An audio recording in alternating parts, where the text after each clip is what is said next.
Welcome back to another new video in SD bio life with life science. দেখো, মাধ্যমিক এবং উচ্চ মাধ্যমিকের রেজাল্টের ব্যাপারে গতকাল পর্যন্ত যে খবর সংবাদ মাধ্যমে প্রকাশিত হয়েছিল, আজ কিন্তু তার সিনারিও পুরোপুরি পাল্টে গেল। মাধ্যমিকের রেজাল্ট একদম মে মাসের শুরুতেই, তারপরেই কিন্তু উচ্চ মাধ্যমিকের রেজাল্ট। এই নিয়ে মাধ্যমিকের পর্ষদ সভাপতি সংবাদ মাধ্যমকে কী জানিয়েছেন সেটা তোমাদের জানাবো। তার সঙ্গে উচ্চ মাধ্যমিকের সংসদ সভাপতি তিনি কী জানিয়েছেন সেটা সম্পর্কে অবশ্যই জানাবো। তারপরে যেটা সবচেয়ে গুরুত্বপূর্ণ, মাধ্যমিকের খাতা পুনর্মূল্যায়ন বা নাম্বারের ব্যাপারে বাড়ানোর ব্যাপারে যে নির্দেশিকা জারি হয়েছিল, হেড এক্সামিনাররা কত নাম্বার বাড়ালেন, কার কার ক্ষেত্রে সেই নাম্বার বাড়লো, তারা কি জানাচ্ছেন সে সম্পর্কে জানাবো। প্রধান শিক্ষক সংগঠনের কাছ থেকে এই যে নির্দেশিকার ভূয়সী প্রশংসা করা হলো কেন সেটাও জানাবো।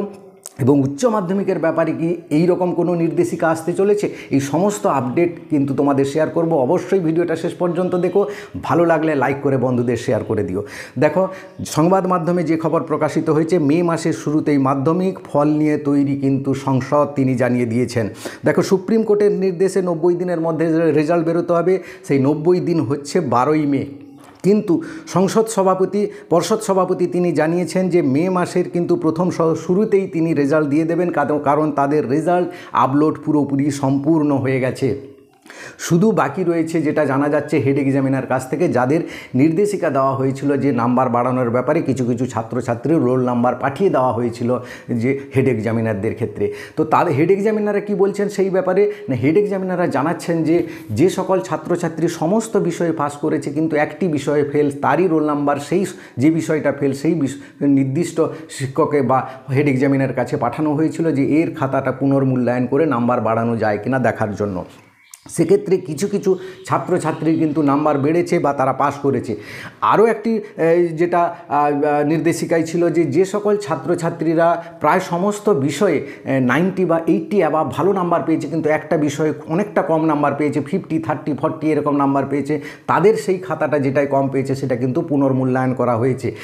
এই যে নির্দেশিকায় কিন্তু প্রধান শিক্ষক সংগঠন ভূয়সী প্রশংসা করেছেন। তার সভাপতি জানিয়েছেন যে এর ফলে যে মাধ্যমিকের রেজাল্টের পরে যে খাতা রিভিউ করা বা খাতা আরটিআই করা বা স্ক্রুটনি করার যে প্রবণতা দেখা যেত সেটা কিন্তু কমে যাবে, বা রেজাল্টের পর যে ভুলভ্রান্তি বেরোতো সেই ভুলভ্রান্তি হওয়ার সম্ভাবনা কম হচ্ছে। উচ্চ মাধ্যমিকের ব্যাপারে এই রকম যদি হয়, তিনি কিন্তু তার একটা জানিয়েছেন যে এরকম হলে খুব ভালো হতো। কিন্তু উচ্চ মাধ্যমিকের সংসদ সভাপতি তিনি জানিয়েছেন উচ্চ মাধ্যমিকের নাম্বার বাড়ানোর ব্যাপারে বা এরকম কোনো নির্দেশিকা আসছে না, আপাতত সেরকম কোনো খবর নেই। দ্বিতীয় কথা হচ্ছে যে মাধ্যমিকের রেজাল্ট নিয়ে সরকারের দৃষ্টিভঙ্গি একটু অন্যরকম থাকে, তোমরা সবাই জানো, কারণ মাধ্যমিকের রেজাল্ট ভোটের ক্ষেত্রে একটা ইমেজ তৈরি করে। তাই মাধ্যমিকের রেজাল্ট নিয়ে সরকার ভাবিত, সেই ভাবার ফলেই সেই মাধ্যমিকের রেজাল্টটা যাতে বেশি সংখ্যক ছেলে পাস করে, যাতে সবাইকে পাস করিয়ে দেওয়া হয়, একদম সবাই হয়তো পাস করবে না, বেশিরভাগ সংখ্যককে পাস করিয়ে দেওয়া হয়, তার জন্য এই দৃষ্টিভঙ্গি বলে এটা বোঝা যাচ্ছে।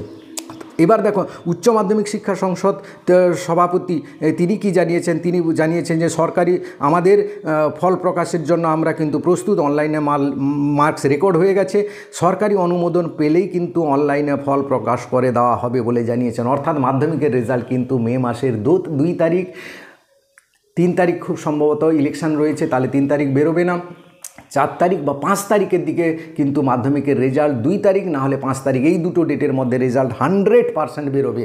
এবার দেখো, মাধ্যমিকের রেজাল্ট যদি 2 তারিখ বেরোয়, তাহলে তার 4-5 দিনের পরে কিন্তু উচ্চ মাধ্যমিকের রেজাল্ট বেরিয়ে যাবে। অর্থাৎ আগামী 8 তারিখের মধ্যে কিন্তু উচ্চ মাধ্যমিকের রেজাল্ট 100% বেরোচ্ছে, এবং তার কয়েকদিন পর, সেই দিন হয়তো তার পরের দিন হয়তো তোমরা মার্কশিট পাবে না, তার কয়েকদিন পর কিন্তু মার্কশিট পাবে।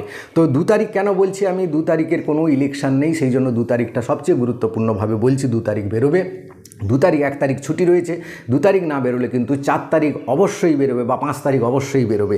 তো এই ছিল আজকের ভিডিওটা অবশ্যই লাইক করে বন্ধুদের শেয়ার করে দিও, চ্যানেলে নতুন হলে চ্যানেলটা সাবস্ক্রাইব করে নিও। Thank you.